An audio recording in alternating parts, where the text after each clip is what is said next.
تو وہ اسے زمین بوس کر دے گا۔ ایک وقت آئے گا جب اللہ کے حکم سے یہ رکاوٹ ختم کر دی جائے گی اور یاجوج ماجوج دوبارہ زمین پر پھیل جائیں گے۔ یہ حصہ ہمیں یہ حقیقت سمجھاتا ہے کہ یاجوج ماجوج کوئی قصہ یا افسانہ نہیں بلکہ ایک حقیقی فتنہ ہے جنہیں ایک مقررہ وقت تک روکے رکھا گیا ہے۔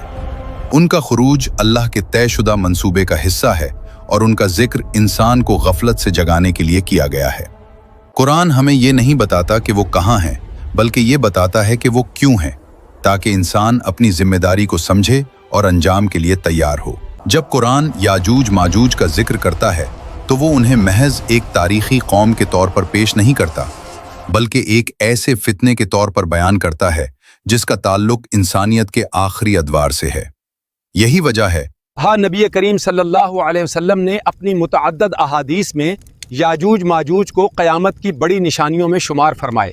یہ وہ مرحلہ ہوگا جب دنیا ظاہری ترقی، طاقت اور علم کے باوجود اخلاقی طور پر انتہائی کمزور ہو چکی ہوگی اور انسان اپنے انجام سے غافل ہو کر خود کو محفوظ سمجھ رہا ہوگا۔ احادیث کے مطابق یاجوج ماجوج کا خروج ایک اچانک واقعہ نہیں ہوگا بلکہ یہ اس سلسلے کی کڑی ہوگا جس میں ایک کے بعد ایک بڑی نشانی ظاہر ہوتی چلی جائے گی۔ دجال کا فتنہ، حضرت عیسیٰ علیہ السلام کا نزول اور پھر یاجوج ماجوج کا نکلنا، یہ سب ایک ہی عظیم منظرنامے کے حصے ہیں۔ رسول اللہ صلی اللہ علیہ وسلم نے یاجوج ماجوج کے بارے میں ایسی احادیث بیان فرمائیں جو انسان کے دل میں لرزہ پیدا کر دیتی ہیں۔ ایک موقع پر آپ صلی اللہ علیہ وسلم نے فرمایا، آج یاجوج ماجوج کی دیوار میں اتنا سوراخ ہو گیا ہے، اور آپ صلی اللہ علیہ وسلم نے انگلی اور انگوٹھے سے دائرہ بنا کر دکھایا۔ اس حقیقت کی طرف اشارہ کرتی ہے کہ یاجوج ماجوج کا قید رہنا ایک عارضی مرحلہ ہے اور وقت گزرنے کے ساتھ وہ لمحہ قریب آتا جا رہا ہے جب یہ رکاوٹ مکمل طور پر ختم کر دی جائے گی۔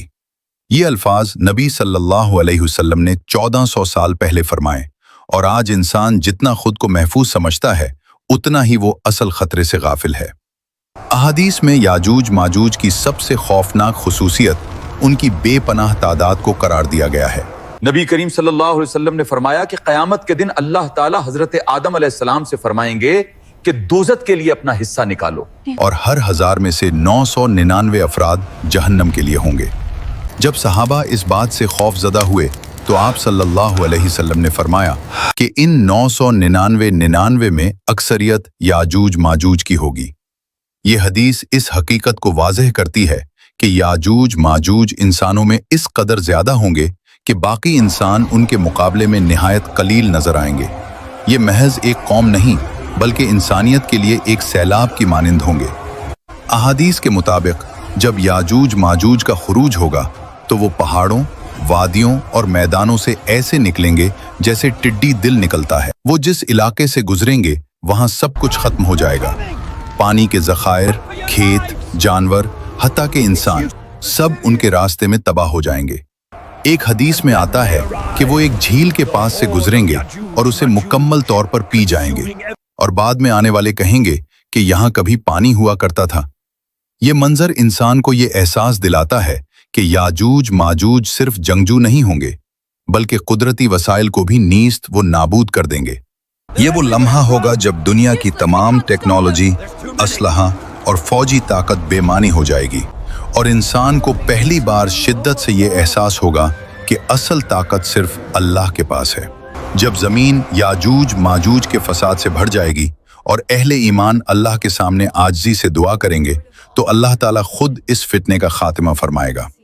احادیث کے مطابق اللہ تعالیٰ ایک ایسی بیماری یا کیڑا پیدا فرمائے گا جو یاجوج ماجوج کی گردنوں میں لگے گا، اور ایک ہی رات میں وہ سب ہلاک ہو جائیں گے۔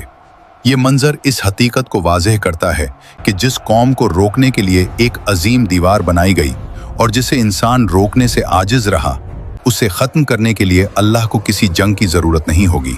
ایک حکم، ایک سبب، اور سب کچھ ختم۔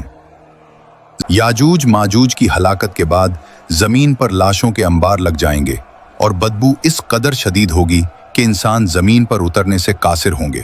پھر اللہ تعالیٰ پرندے بھیجے گا جو ان لاشوں کو اٹھا کر دور پھینک دیں گے، اور بارش نازل فرمائے گا جو زمین کو دھو دے گی۔ تب جا کر زمین دوبارہ قابل رہائش بنے گی۔ اگر آپ کو ہماری یہ ویڈیو پسند آئی ہو تو چینل کو لائک اور سبسکرائب ضرور کریں، اور کمنٹ میں یہ بھی لکھیں کہ آپ اگلی ویڈیو کس موضوع پر دیکھنا چاہتے ہیں۔